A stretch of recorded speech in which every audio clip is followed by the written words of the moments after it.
following program is brought to you in living color on NBC. Welcome, everyone, to the NBC Studio Tour, the happiest place on Earth. Please watch your purses and wallets and stay together. Okay, follow me. Now, who can tell me how NBC got its name? It's a really funny story. Now, here's an interesting fact. The NBC show Midnight Caller is actually filmed at 3 o'clock in the afternoon. Another interesting... Hey, kids, it's Garrick Utley of NBC News, star of Sunday Today and Meet the Press. Who wants to be the first to get his picture taken with Garrick? Okay, well, later on you'll be able to see Garrick in the NBC Anchorman Jamboree. Well, next, we have a real crowd pleaser on the tour. You're going to meet one of the only stars of L.A. Law that'll be back next season. So where's the star? Right here. This is the actual trunk they slam every week at the start of the show.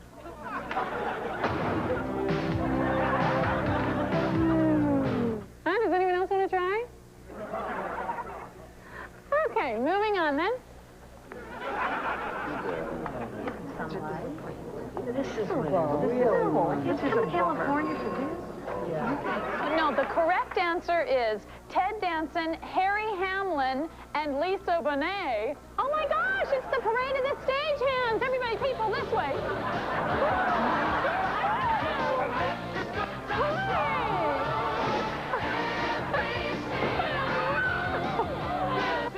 Well, that's it for the tour. Except we have one final treat. Now, we happen to have a few extra seats for the newest #1 rated show in America, Sunday Best. Who'd like to see the show?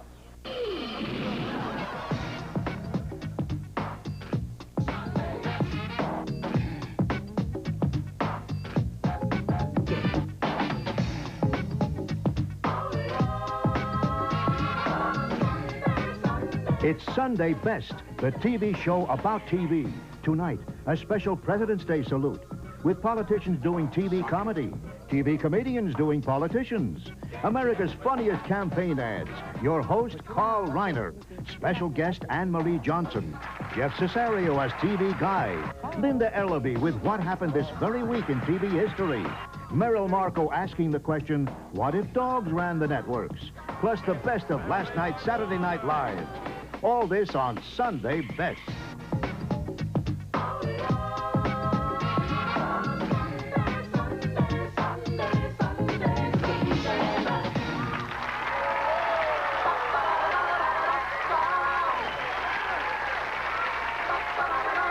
Ladies and gentlemen, your host, Carl Reiner.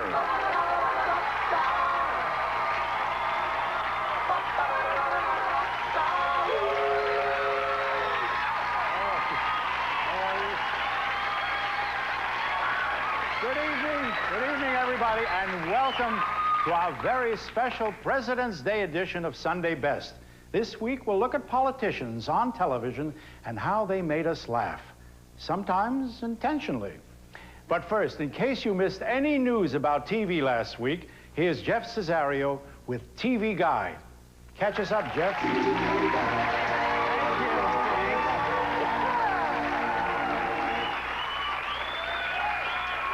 Hey, let's see what squeezed out of the tube this week, huh? CBS has loaded up this sweeps weekend with evening-long retrospectives. Last night was a tribute to the old All in the Family show. Tonight is a tribute to the old Ed Sullivan show, and tomorrow they air a tribute to the old Mary Tyler Moore show.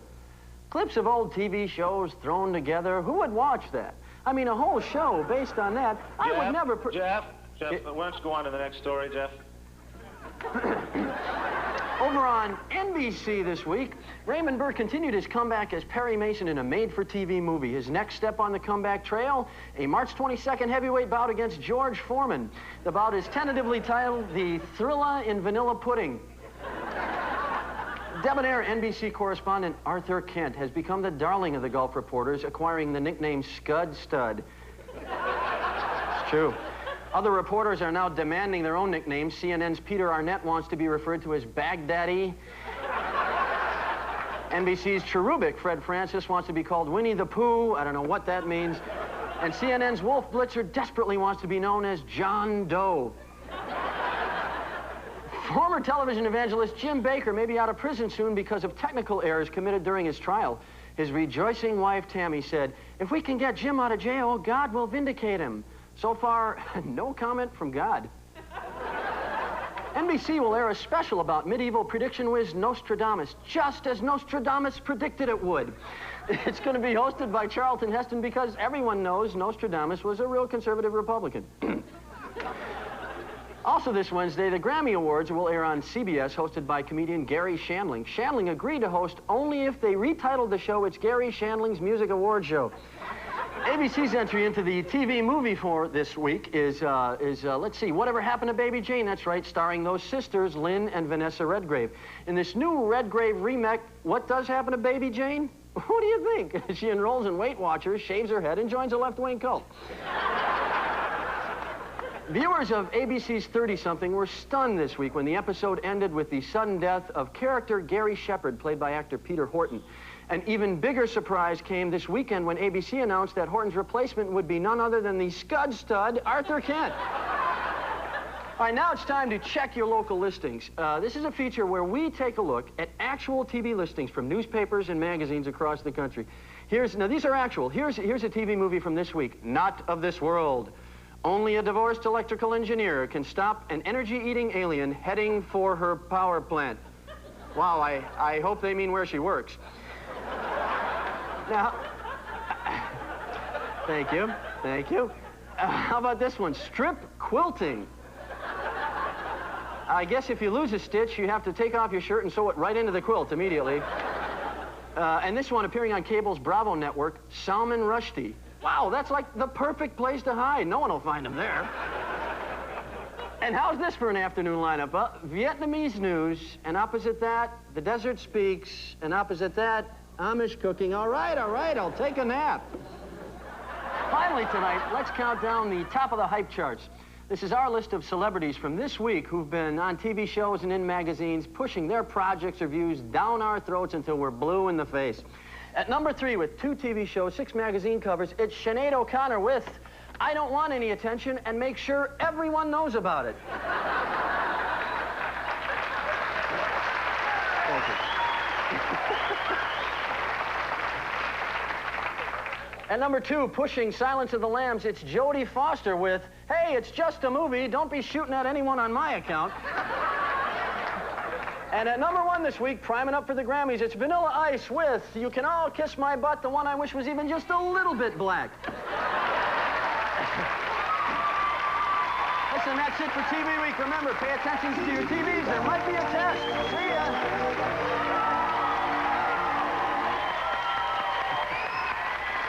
Thank you. Now, please welcome one of our favorite guest stars, Anne-Marie Johnson, from In the Heat of the Night. Thank you very much. Good evening, everybody.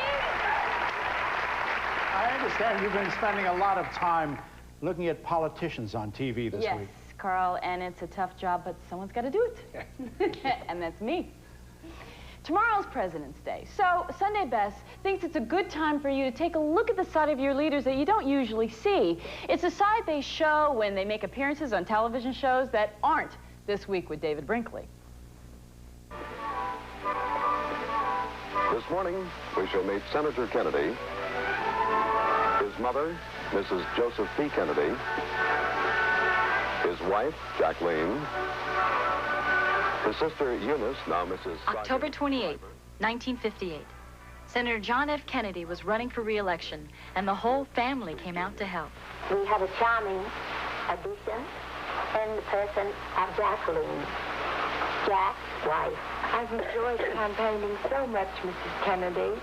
Since September 15th, Jack and I have been traveling through the state trying to... Broadcasting on a local Boston station, the show was kind of a prehistoric infomercial. I'm very happy that you could be with us at home with all of my family this morning. If you would like to call with any questions about my record in the Senate or my stand on any issue, please call me right now at Stadium 2. Jackie, Jean, and Eunice will act as my operators and give your calls to me. Oh, well. I think your wife will make a better senator than you. What do you think? I agree with her. Oh. In any case, I have the benefit of her advice. Thank you very much. So maybe I'll improve. If you are a Democrat, why is my boyfriend a Republican supporting you? Well, I don't know unless you've talked him into it. Final question of this series is, I understand that you're a shoo-in to win, so why should I bother to vote for you? Well, I'm not a shoo-in. As of today, I have no votes, and I won't have any votes until election morning when the polls open. 8 years after losing the presidential race with John F. Kennedy, Richard Nixon finally learned how to use the medium of television. Running for president in 1968, he made a spectacular TV appearance in Rowan and Martin's Laugh-In. In it, he foreshadowed his political future. Sock it to me? Let's see that again in slow motion. Sock it to me?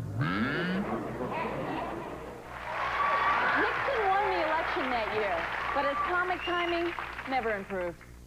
And that was the best take out of 5 tries. That's a historical fact.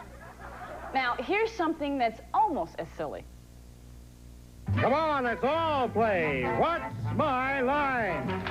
On December 13th, 1973, a future president made his TV game show debut. X. All I can tell you about Mr. X is that he provides a service. Is it a service that has to do with women? Yes, it certainly does.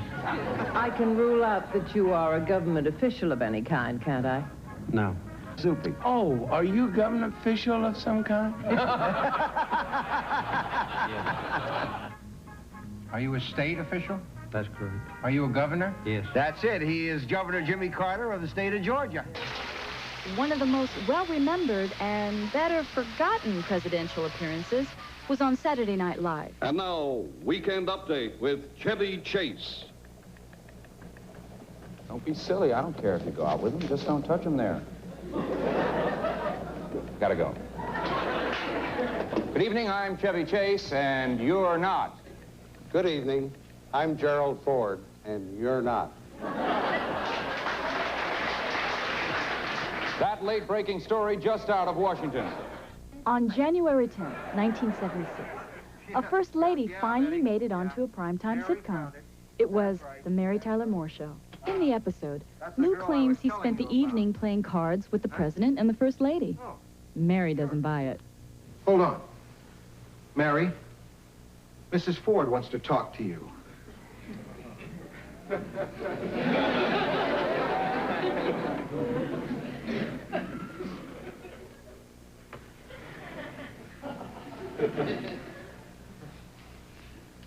Hello? Hello, Mary. This is Betty Ford.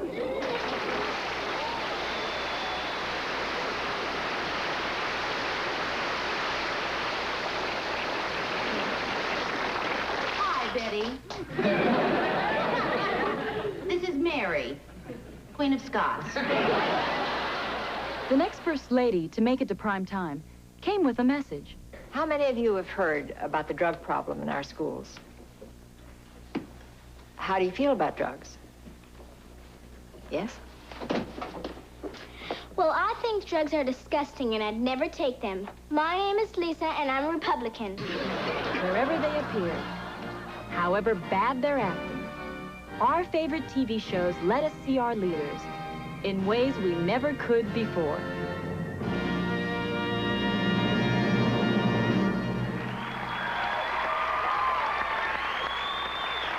We got a lot of good things coming up tonight, so don't go away.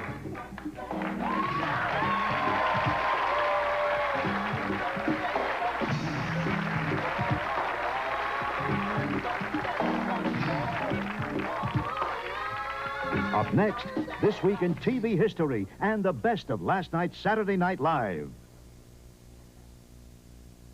So what are we hearing now? Wait on airbags for minivans.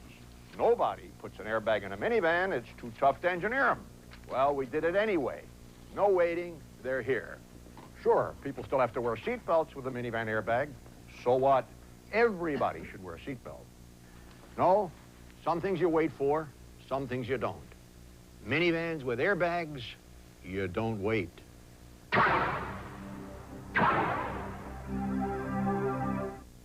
Planters presents Everybody Loves a Nut. Watch me lap up Planters dry roasted nuts.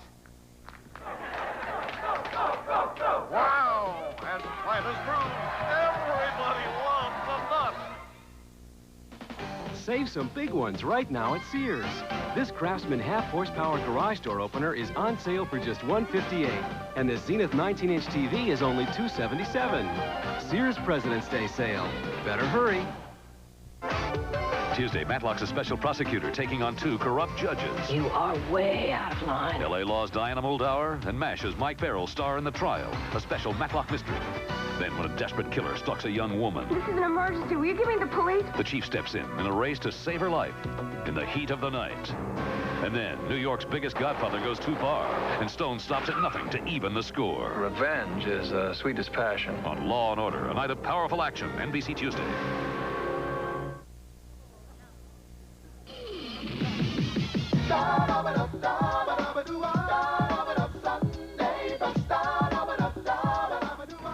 It was a little Cocker Spaniel dog in a crate that he'd sent all the way from Texas.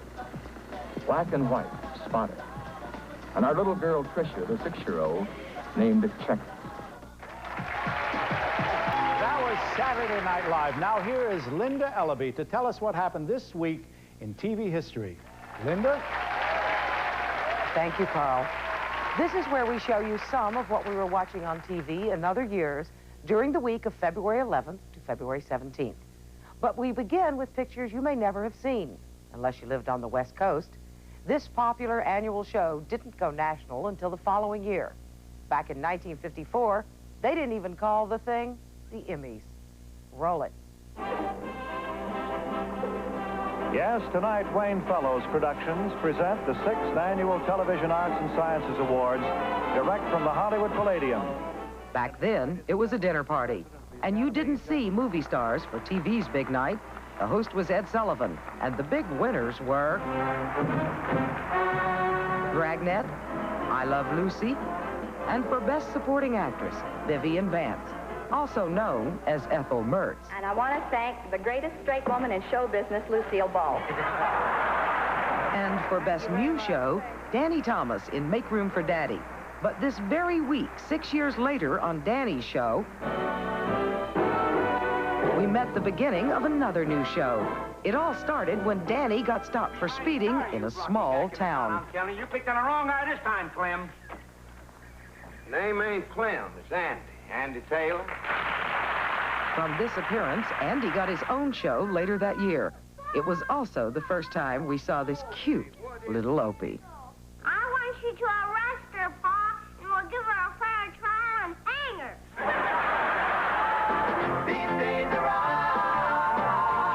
Of course, cute little Opie grew up to become cute Big Richie on Happy Days, and later, Ron Howard, director. It was this week in 1977 that Richie graduated. But Richie's graduation was not the big news. I would now like to introduce the valedictorian of our night school, Mr. Arthur Fonzarelli. Let me tell you something, folks. Let me tell you something. Finishing school gives you a sense of accomplishment. Can you dig it? It gives you a sense of thumbs up for the future. I mean, that's why I went back to night school. That's why I stand here tonight before you wearing a dress. It just could be the beginning or the end for a brilliant career. Her music. Yes, but whose career? It was this week in 1979 that we saw Elvis Presley as played by Kurt Russell. What kind of singer are you? All kinds. Who you sound like? I don't sound like nobody. Including Elvis Presley or Kurt Russell.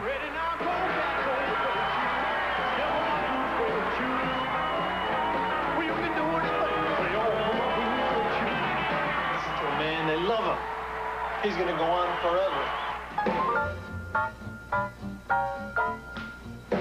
20 years to the night before Kurt played Elvis, we watched a man whose magic really would go on forever.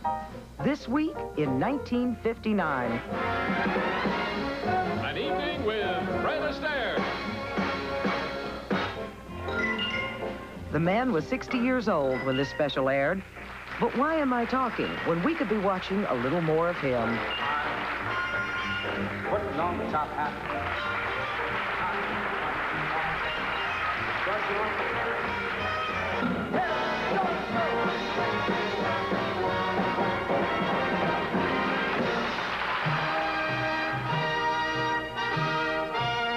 This week in 1968, another great champion would show his stuff. From Grenoble, France, by satellite and in color, it's the 10th Winter Olympic Games. And your television set can tell you the story right now. But the story the bad weather couldn't stop was the story of one man. Can Jean-Claude Killy of France win 3 gold medals?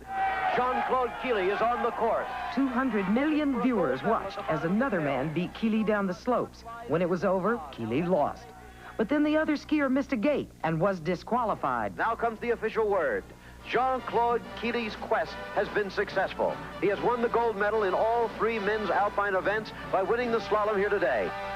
This is 15 rounds of boxing for the heavyweight championship of the world. It was Leon Spinks versus the heavyweight champion of the world, Muhammad Ali. This week in 1978, one of the grand fights of all time. 15 rounds without a knockout, the greatest against the newest. And when it was done, The new Orlez Leon Spinks has won the heavyweight championship of the world.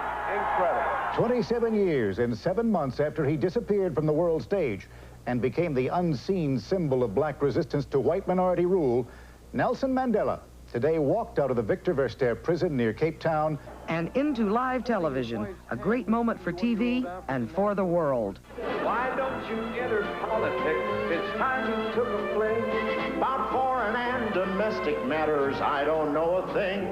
And on that subject, because tomorrow is President's Day, we end with a few moments from the televised opening of Madison Square Garden. It was this week in 1968, and it seemed everybody was running for president, except 2 old pals named Hope and Crosby. Like Lyndon and Kosygin. Pat Brown and Ron Regent. Like Wallace and a Yankee. Howard Hughes and Frankie. Boy, what a blend. Don't put it in the papers. Don't put it on the air. Don't put it on the shelf. Put it there.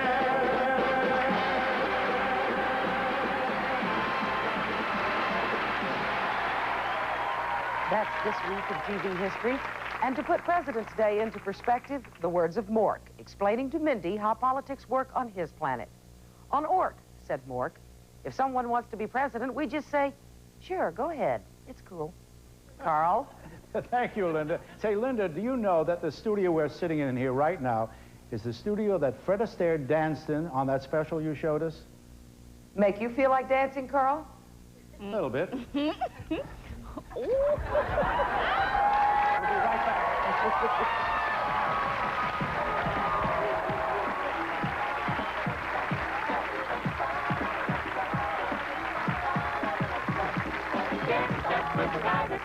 Up next, America's funniest political commercials. I like ice. Everybody likes ice for president. Hang out the banner, beat the drum. We'll take ice to Washington.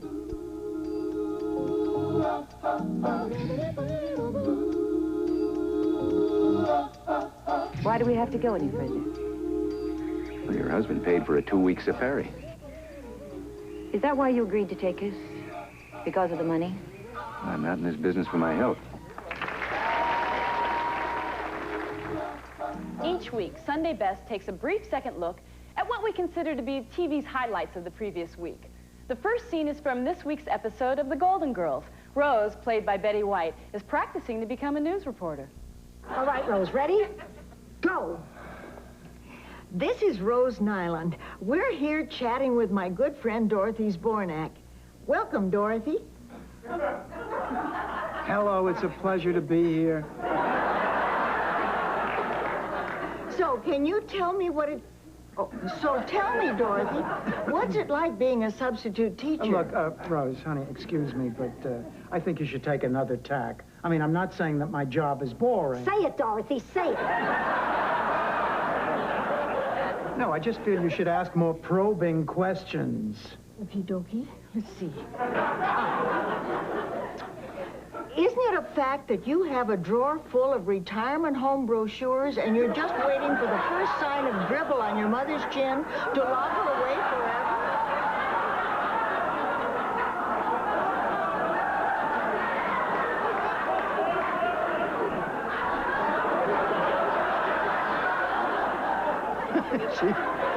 She's kidding. Your sock drawer, Dorothy, you know, the one you know who can't reach?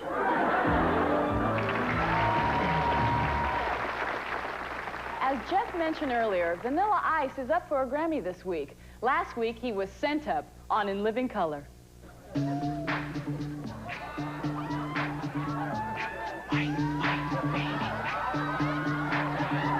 Yo, VIP, let's kick it.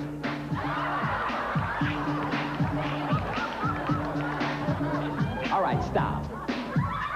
While I do up my laces, this kind of thing happens every show. Yo, I gotta learn how to tie a bow. What's your real name? Robert Van Winkle. Why did you change? Nothing rhymes with Winkle. Pump, pump, pump. Oh, yeah. I'm white, and I'm capitalizing on a trend that's currently rising. Mix it with Curly and Larry and Moe. Hey, yo!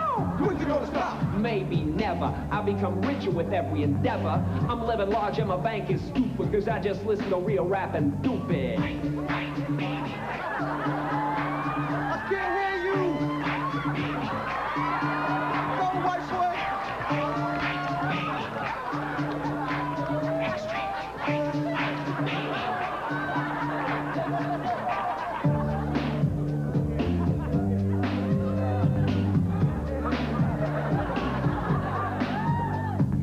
I'm a little teapot, short and stout. Go, Ice, work it out! Go, white boy! Go, white boy! Go, white boy! I told the world I was stabbed in the butt, but it was a toilet paper cut. Yow!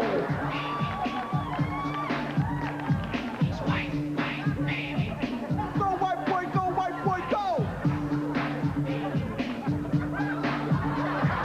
Go, white boy! Go, white boy! Go! Work it out! This dude is white, baby. He's white boy, baby! He's just a white, baby. We're talking white, baby.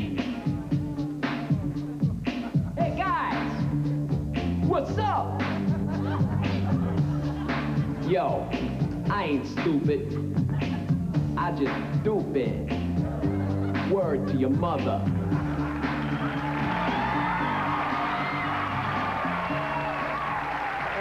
It isn't always that easy for politicians to get on TV. Sometimes they have to make commercials, just like deodorant companies. Here are some of the most interesting presidential campaign ads that ever appeared on TV. Ike for president, Ike for president, Ike for president, Ike for president. You like Ike, I like Ike. Everybody likes Ike for president. Hang out the banner, beat the drum. We'll take Ike to Washington. You know what things cost today. High prices are just driving me crazy. Yes, my Mamie gets after me about the high cost of living. It's another reason why I say it's time for a change.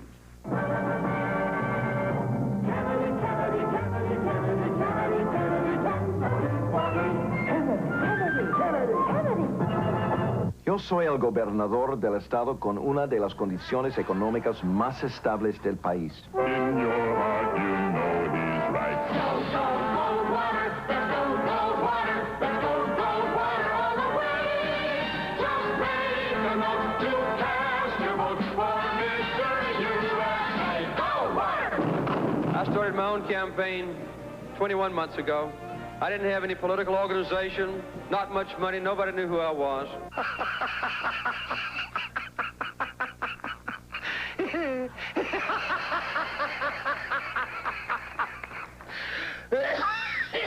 Pat Boone talks about Richard Nixon. Everybody's looking for a fresh face, fresh approach, new directions. And I think they sense that in Richard Nixon, we have the answers. Hang out the banner, beat the drum. We'll take Ike to Washington. We'll take Ike to Washington. Now is the time for all good Americans to come to the aid of their country. Throughout the years, One ad has remained the most memorable and the most controversial. It ran during the 1964 presidential campaign between Lyndon Johnson and Barry Goldwater. And even though it only aired once during the whole campaign, people still talk about it today. 1, 2, 3, 4, 5, 7, 6, 8, 9, 10, 9, 8, 7, 6, 5, 4, 3, 2, 1, 0. These are the stakes. To make a world in which all of God's children can live, or to go into the dark. We must either love each other or we must die. Vote for President Johnson on November 3rd. The stakes are too high for you to stay home. Don't go away.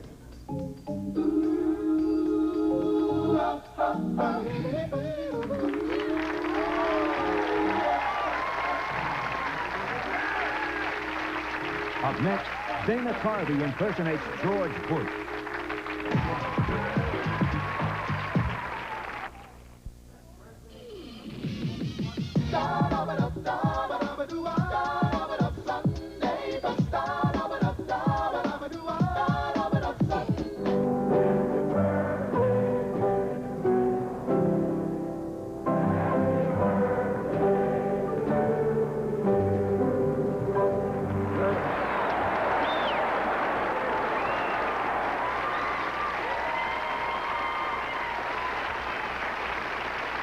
Saturday Night Live has been making fun of presidents for 16 years now.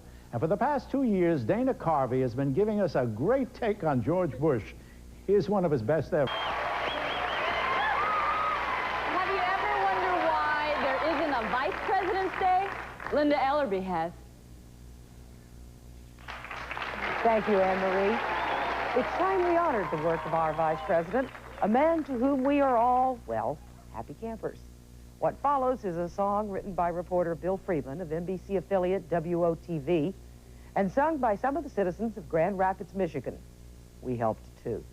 Dan, he's doing the best he can. Well, let me tell you, I'm very close to the same age that Jack Kennedy when he was elected, not vice president, but president. Senator, you're no Jack Kennedy. Dan, America's #2 man. As America celebrates the 20th anniversary of Neil Armstrong, Buzz Lukin, walking on the moon. Oh, sure, he makes lots of mistakes. That's why we like our Dan, the right wing's biggest fan. There is nothing that a good defense cannot beat a better offense. He likes a war if we can win it, just as long as he's not in it. He runs when Bush hunts quail. Some folks hope he will fail. Don't ever get in an argument with the person that buys ink by the barrel or newsprint by the time. Dan got money from his old man, but now he has some dues to pay, or he'll be gone election day, 'cause he'll get dumped by George. It's up to him by George. He says, well, we'll be on his ticket. It's Bush's choice, and he will pick it, and he'll stand by his Dan. He's not the brightest young man. What a waste it is to lose one's mind or not to have a mind is being very wasteful. How true that is. That's why we like our Dan, America's #2 man. We know the Vice President has a sense of humor and will understand this is all in good fun. After all, as Mr. Quayle himself said on national television, I stand by all my misstatements. And so it goes. Thank you, Linda. We weren't allowed to include a scene from the Vice President's appearance last fall on Major Dad, but we do have this.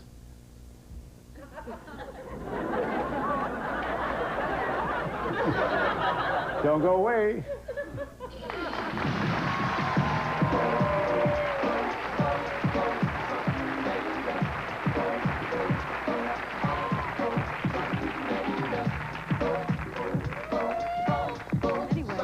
Markoe asks the question, what if dogs ran TV?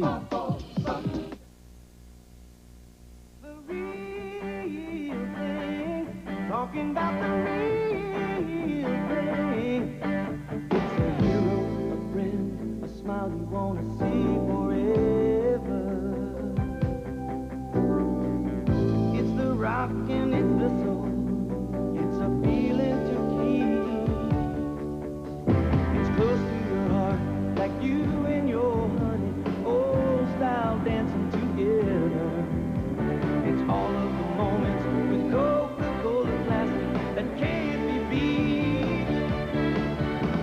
The real thing, talking about the real thing.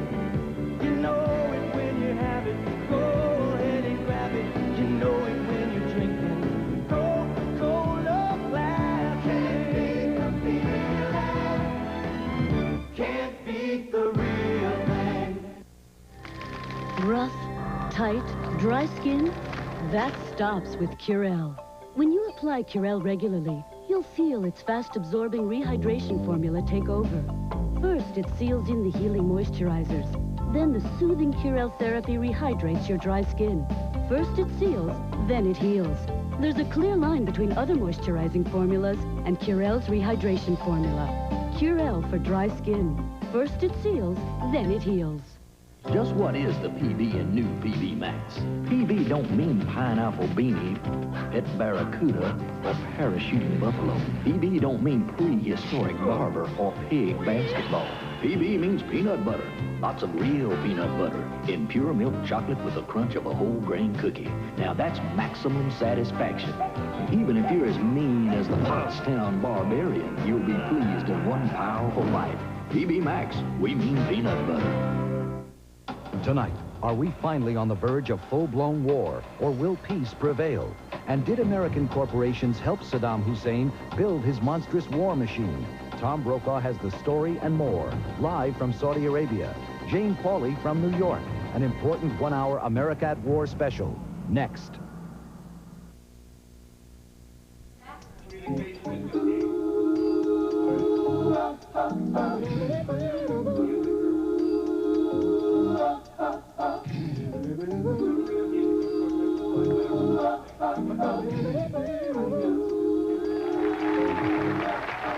We've devoted a lot of time on this show to the presidency, but there's one current resident of the White House who couldn't be less interested.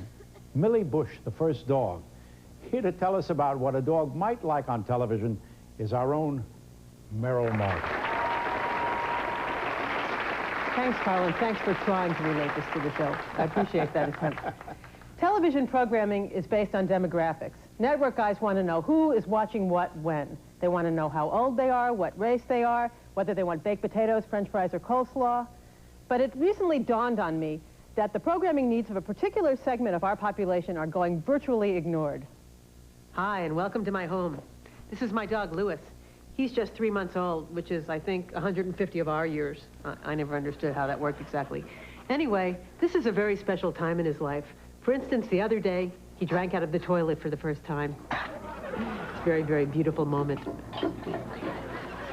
And this week, I saw him watching television for the first time. It was a monkey special on PBS. See how cute it is to watch him do this? Aww. That's when it occurred to me that dogs are an important demographic sample. For yuppie pet owners such as myself, it's so darn cute to watch your dog watch TV that if there were more shows that I thought he'd watch, I'd probably turn them on. In other words, dogs watching TV equals people watching TV, and ratings would climb. That's my premise anyway. So I set out to learn what kind of programming that might be with a series of tests. For instance, test number 1. Sheep. It's a yes. You can see Louis is spellbound. Number 2, Fresh Prince of Bel-Air, and it's no.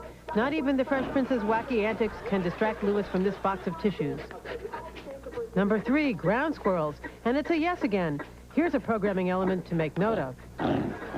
Number 4, more Fresh Prince of Bel-Air. Sadly, nothing for the dog viewer in this whole half hour, not even one close-up of footwear. So, what have we learned? Well, taking into account the dog's tastes, here are some programming suggestions I think might be helpful. Like blossoms on a spring day, dirty tissues in the wind. It's so lovely spending time here with you this way. You and me and the sound of ground squirrels. Sorry, I think I'm getting cold. Gee, that's too bad. Is that your shoe? No, I don't think so. Huh. You know, I hear something. I think maybe the sheep have gotten out again. That's one show idea. Or how about this one? It's time for Hardened Stuff on the Sidewalk. Tonight featuring gum and whatever this stuff is. And this week, our special guests, sheep and ground squirrels. There you have it. Dogs. Maybe we have something to learn from them. Then again, maybe they're just completely nuts. Lewis has been reading this newspaper for over 3 months. How bright can he be? Good night.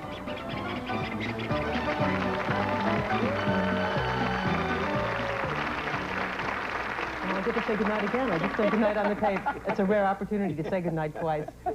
This is my dog, Lewis. Hi, Lewis. Hello. Hey, how do you like being on camera? Yes, he likes it. Why should dogs have all the fun? Here's your chance to be on camera. It's called video mail. That means you send in real questions and real celebrities give real answers. Hi, my name is Jim, and I have a question for James Avery. Did Will Smith teach you how to rap? And if he did, can you show us what you've learned? Oh, I'll try. Okay, here we go. 1, 2, 3. My name is Phil. I'm Will's Uncle Phil. Well, see? I'm trying. Well, he taught me this. Wait. Let me go. My name is Phil. I belong to Will. I would like to get him, but I think I want a pill. Doesn't work, does it? I have a question for Richard Morrow. Are you really bald? No, I'm not bald. The reason I wear my hair this way is because a long time ago when we were auditioning for the show, just before we did the show, I did a film called Metal Storm. But I had to shave my head for this part, and along about that time, I just happened to get the audition for Night Court, and they liked the shaved head, and so here I am, 8 years later, a very tall man with very short hair. Bob Hope, I have a question for you. How did you come up with the theme song, Thanks for the Memory? It was in the first picture I did called Big Broadcast in 1938, and I sang it with Shirley Ross, and it won all the honors. So I started my Pets in a Radio show the same year, and so I put it in as my theme, and it's been my theme ever since. We did those with the help of relatives.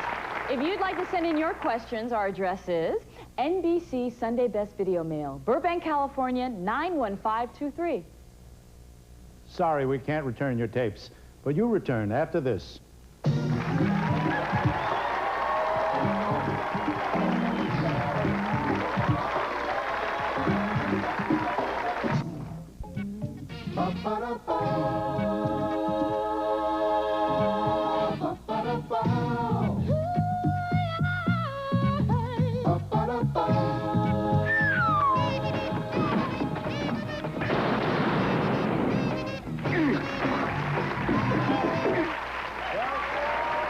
That's it for our show. Can we have a hand for our singers front page? Weren't they great?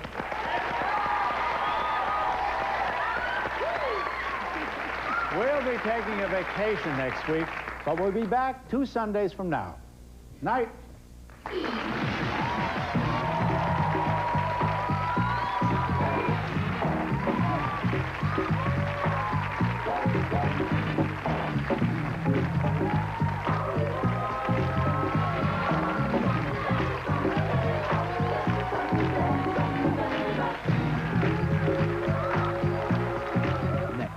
On the verge of a full-blown war, or is peace still a possibility? And could American corporations have been helping Saddam Hussein build his monstrous war machines? Tom Brokaw reports live inside Saudi Arabia with Jane Pauley in New York. An important 1-hour America at War special. Next, followed by the chilling world premiere miniseries, Love, Lies, and Murder. Entertainment Weekly calls it exceptional. Love, Lies, and Murder, beginning tonight only on NBC.